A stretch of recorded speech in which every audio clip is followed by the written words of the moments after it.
60 साल पुरानी गाड़ी में मुझे और सलमान साहब को लाया गया जी, जिसने 1 घंटे में झटके लगाते हुए हमें यहाँ पहुँचाया।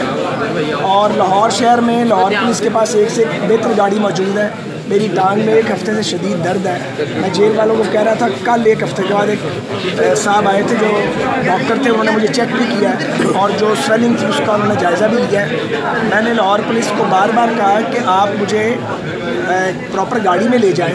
नैब वाले भी गाड़ी में लेके आते थे, लेकिन लाहौर पुलिस ने हमारी कोई बात नहीं सुनी और ये हमें हैंडकफ भी करना चाह रहे थे, जो इनका बिल्कुल राइट नहीं है। हम पहले भी यहाँ इस तरह ही आते रहे हैं। हम खुद आ गए हैं पुलिस के साथ, नैब वालों के साथ चल के कोर्ट से। सैकड़ों कारकुन थे, हमने रास्ता बनाया और ख़ुद गए।